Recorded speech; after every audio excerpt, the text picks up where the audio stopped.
ନିର୍ବାଚନ ବେଗୁଲ ବାଜି ସାରିଲାଣି। ନିର୍ବାଚନ ଦିନ ମଧ୍ୟ ଧାର୍ଯ୍ୟ ହୋଇ ସାରିଲାଣି। ନିର୍ବାଚନକୁ ଆଉ ଦିନ କେଇଟା ବାକି ଅଛି। ନିର୍ବାଚନ ଯେତେ ପାଖେଇ ଆସୁଛି ରାଜନୈତିକ ଉଷ୍ମତା ମଧ୍ୟ ସେତେ ବଢ଼ିବାରେ ଲାଗିଛି। ତେଲକୋଇ ବିଧାନସଭା ନିର୍ବାଚନ ମଣ୍ଡଳୀ ହେଉଛି ଏକ ଆଦିବାସୀ ସଂରକ୍ଷିତ ସିଟ୍। ତେଣୁ ଏହି ନିର୍ବାଚନ ମଣ୍ଡଳୀରୁ ପ୍ରାର୍ଥୀ ହେବା ପାଇଁ ଅନେକ ଆଶାୟୀ ପ୍ରାର୍ଥୀ ରହିଛନ୍ତି। ଆମ ସହିତ ଆଜି ଯେଉଁ ପ୍ରାର୍ଥୀ ରହିଛନ୍ତି ସିଏ ହେଉଛନ୍ତି ଯୁବ ପ୍ରତିଭା, ସିଏ ହେଉଛନ୍ତି ଘନଶ୍ୟାମ ବାରିକ।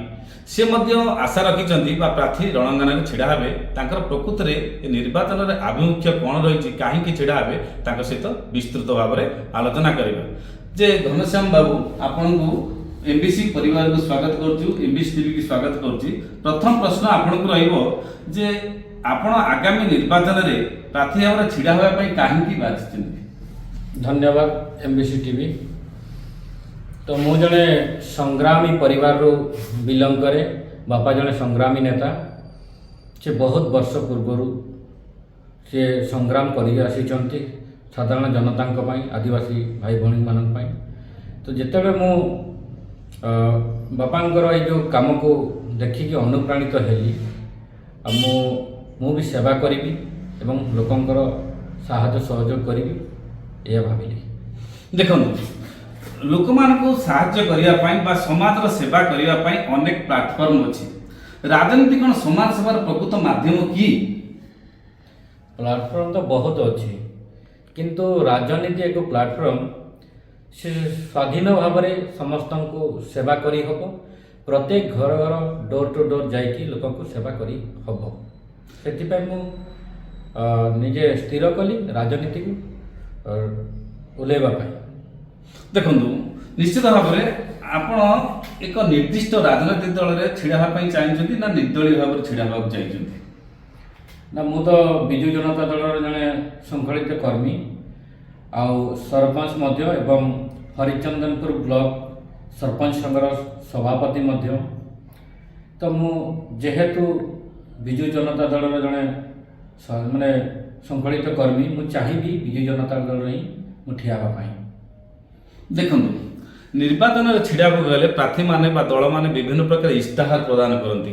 କିଏ ଲୋକମାନଙ୍କର କେଉଁ ସେବା କରିବ, ତାପରେ ନିର୍ବାଚନ ପରେ ଲୋକମାନଙ୍କୁ କ'ଣ କ'ଣ କିଏ ଲୋନ୍ ମଧ୍ୟ ଫ୍ରି କରନ୍ତି, ଏଇଭଳି ବହୁତ ରହିଛି ଉଦାହରଣ। ଆପଣ ସେମିତି ନିର୍ବାଚନ ରଣାଙ୍ଗନରେ ଯେତେବେଳେ ଅବତୀର୍ଣ୍ଣ ହେବେ, ଆପଣ ଯେତେବେଳେ ବିଧାୟକ ହେବେ, ସେତେବେଳେ ଆପଣ ଲୋକମାନଙ୍କର କ'ଣ ଇସ୍ତାହାର ରଖିଛନ୍ତି, ନିର୍ବାଚନ ଇସ୍ତାହାର?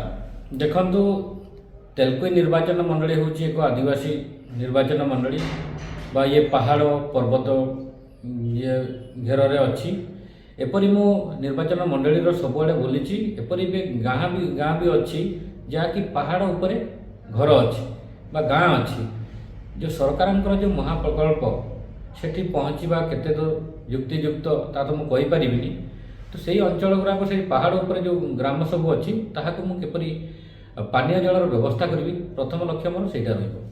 ଦେଖନ୍ତୁ, ଆପଣ ଏ ଯେଉଁ ନିର୍ବାଚନ ମଣ୍ଡଳୀରେ ଏମିତି କ'ଣ ବିକାଶ କାର୍ଯ୍ୟ କରିଛନ୍ତି ଯେ ଲୋକମାନେ ଆପଣଙ୍କୁ ଗ୍ରହଣ କରିବେ ବୋଲି ଆପଣ ଆଶା ରଖିଛନ୍ତି? ଦେଖନ୍ତୁ, ମୁଁ ତ ଛୋଟ ମୋଟ ଲୋକଙ୍କୁ ବହୁତ ସେବା କରେ, ସାହାଯ୍ୟ ସହଯୋଗ କରେ। ଏପରିକି କିଛି ଦିନ ପୂର୍ବରୁ ଆପଣ ପେପରରେ ଦେଖିଥିବେ, ରେବଣା ପଳାଶପାଳ ଜିପିରେ ଜଣଙ୍କର ଘର ପୋଡ଼ିଯାଇଥିଲା। ସେଠି ମୁଁ ଯାଇ ସମସ୍ତଙ୍କୁ ଲୁଗାପତ୍ର, ଆମର ରାସନ ଏସବୁ ବି ସାହାଯ୍ୟ ସହଯୋଗ କରିଥିଲି। ଆଉ କିଛି ଦିନ ପରେ ଆଉ ଗୋଟେ ଦେଖିଥିବେ ଆପଣ ଦୈତାରୀ ଗ୍ରାମ ପଞ୍ଚାୟତରେ, ଯେଉଁଟାରେ କି ବୁଢ଼ା ବୁଢ଼ୀ, ତାଙ୍କର ସାହା ଭରସା କେହି ନାହାନ୍ତି, ତାଙ୍କୁ ରାସନ ମଧ୍ୟ ଦେଇଥିଲି ଏବଂ 5 ମାସର ଘର ଭଡ଼ା ମଧ୍ୟ ଦେଇଥିଲି। ଏହିପରି ଏ ଅଞ୍ଚଳରେ ତେଲକୋଇ ନିର୍ବାଚନ ମଣ୍ଡଳୀରେ କେବଳ ଆମର ହରିଚନ୍ଦନପୁର ନୁହେଁ, ତେଲକୋଇ ଅଞ୍ଚଳରେ ମଧ୍ୟ ମୁଁ ବହୁତ ସାହାଯ୍ୟ ସହଯୋଗ କରିଛି। ବାଁଶପାଳ ଅଞ୍ଚଳରେ ବି ମଧ୍ୟ ଆଦିବାସୀ ଭାଇମାନଙ୍କୁ ସାହାଯ୍ୟ ସହଯୋଗ କରେ। ଦେଖନ୍ତୁ, ଆଉ ଗୋଟେ କଥା, ଆପଣ ଖାଲି ବର୍ତ୍ତମାନ ଅଛନ୍ତି ଷ୍ଟାଣ୍ଡିଂ ସରପଞ୍ଚ ମଧ୍ୟ ଅଛନ୍ତି, ଆଉ ଦ୍ୱିତୀୟତଃ ହରିଚନ୍ଦନପୁର ବ୍ଲକର ସରପଞ୍ଚ ସଂଘର ସଭାପତି ମଧ୍ୟ ଅଛନ୍ତି। ତାହେଲେ ଆଗାମୀ ନିର୍ବାଚନରେ ଆପଣ କାହିଁକି ବିଧାୟକ ପ୍ରାର୍ଥୀ ଭାବରେ ଅବତୀର୍ଣ୍ଣ ହେବାକୁ ଚାହୁଁଛନ୍ତି? ଆଉ କ'ଣ ରହିଲା? ବିଧାୟକ ପ୍ରାର୍ଥୀ ଭାବରେ ଅବତୀର୍ଣ୍ଣ ହେଲେ 3ଟି ବ୍ଲକର ସମସ୍ତଙ୍କୁ ମୁଁ ସେବା କରିପାରିବି। ବର୍ତ୍ତମାନ ମୁଁ କେବଳ ସେବା କରୁଛି। ଯଦି ବି ସେବା କରୁଛି, ତାହା ମୋ ପକ୍ଷେ ଯେତିକି ସମ୍ଭବ ତାହା ମୁଁ ସେବା କରୁଛି। କିନ୍ତୁ ବିଧାୟକ ହେଲା ପରେ ସରକାରଙ୍କର ସବୁ ଯୋଜନା ମୁଁ ସମସ୍ତଙ୍କ 3ଟି ବ୍ଲକର ବା ଆମ ନିର୍ବାଚନ ମଣ୍ଡଳୀର ସବୁ ଜାଗାରେ ମୁଁ ପହଞ୍ଚେଇ ବୋଲି ମୋର ଆଶା ଓ ବିଶ୍ୱାସ ଅଛି। ଆଉ ଗୋଟେ ପ୍ରଶ୍ନ, ଘନଶ୍ୟାମ ବାରିକ ହେଉଛନ୍ତି ଆଦିବାସୀ ଯେଉଁ ଫିଲ୍ମର ନାୟକ।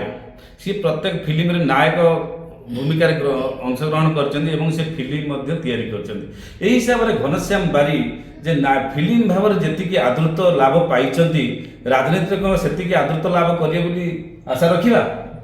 ତ ସୁନିଶ୍ଚିତ ମୁଁ କେବଳ ପରଦାରେ ନାୟକ ନୁହଁ କି ମୁଁ ଚାହୁଁଛି ଯେ ମୋର ଆଉ ଲୋକମାନଙ୍କ ମୋ ଉପରେ ବିଶ୍ୱାସ ଅଛି, ଭରସା ଅଛି, ମୁଁ ରିଏଲରେ ବି ନାୟକ ହେଇପାରିବି ଏବଂ ଯେତିକି ଆଶା ଓ ବିଶ୍ୱାସ ଅଛି ମୁଁ ସମସ୍ତଙ୍କ ଦିଲରେ ରାଜ କରିପାରିବି। ନିଶ୍ଚିତ ଭାବରେ ଶେଷ ପ୍ରଶ୍ନ ନିଶ୍ଚିତ ରହିବ, ଯଦି ବିଜୁ ଜନତା ଦଳ ବା ଯେଉଁ ଦଳୀୟରୁ ଆପଣ ଆଶା ରଖିଛନ୍ତି ଯେ ଟିକେଟ ନ ମିଳେ ତାହେଲେ ଘନଶ୍ୟାମ ବାରିକ କ'ଣ କରିବେ? ପ୍ରକୃତରେ ନିର୍ବାଚନ ରଣାଙ୍ଗନରେ ଛିଡ଼ା ହେବେ ନା ଓହରି ଯିବେ? ମୋର ବିଶ୍ୱାସ, ଆଶା ଓ ବିଶ୍ୱାସ ଅଛି ବିଜୁ ଜନତା ଦଳ ଟିକେଟ ମୋତେ ଦେବେ। ମୁଁ ନିଜକୁ ହୃଦୟମ କରୁଛି, ବିଶ୍ୱାସ କରୁଛି, ମୁଁ ଜଣେ ଶୃଙ୍ଖଳିତ କର୍ମୀ, ମୋତେ ନିହାତି ଟିକେଟ ମିଳିବ। ଯଦି ବି ନ ମିଳେ ତାହେଲେ ମୋର ଯେଉଁ ଭୋଟର ଅଛନ୍ତି ବା କର୍ମୀ ଅଛନ୍ତି ସମସ୍ତଙ୍କ ସହିତ ମୁଁ ଆଲୋଚନା କରିବି। ଯଦି ସେମାନେ କହିବେ ଆପଣ ସୁନିଶ୍ଚିତ ଠିଆ ହୁଅନ୍ତି ତାହେଲେ ମୁଁ ନିର୍ଦ୍ଦଳୀୟ ଭାବରେ ବି ଠିଆ ହେଇପାରିବି। ଦେଖନ୍ତୁ, ଇଏ ହେଉଛି ଯେ ଯୁବ ପ୍ରତିଭା, ଆଦିବାସୀ ଯୁବ ପ୍ରତିଭା ଘନଶ୍ୟାମ ବାରିକଙ୍କ ବିବୃତ୍ତି ଆପଣମାନଙ୍କ ପାଖରେ ରଖିଲେ ଆମେ ମଧ୍ୟ ଆଶା ରଖିବା, ଏହି ନିର୍ବାଚନ MBC ପରିବାର ତରଫରୁ ଆଶା ରଖିବା ଯେ ଘନଶ୍ୟାମ ବାରିକ ଆଗକୁ ନିର୍ବାଚନରେ ଲଢ଼ନ୍ତୁ ଏବଂ ଅବତୀର୍ଣ୍ଣ ବା ସେମାନେ ବିଜୟ ଲାଭ କରନ୍ତୁ, ଲୋକମାନଙ୍କର ସେବା କରନ୍ତୁ, ତେଲକୋଇବାସୀଙ୍କର ସେବାରେ ନିଜକୁ ନିୟୋଜିତ କରନ୍ତୁ। କେନ୍ଦୁଝର ଜିଲ୍ଲା ହରିଚନ୍ଦନପୁର ବ୍ଲକରୁ ପ୍ରଶାନ୍ତ ନାୟକ, MBC TV।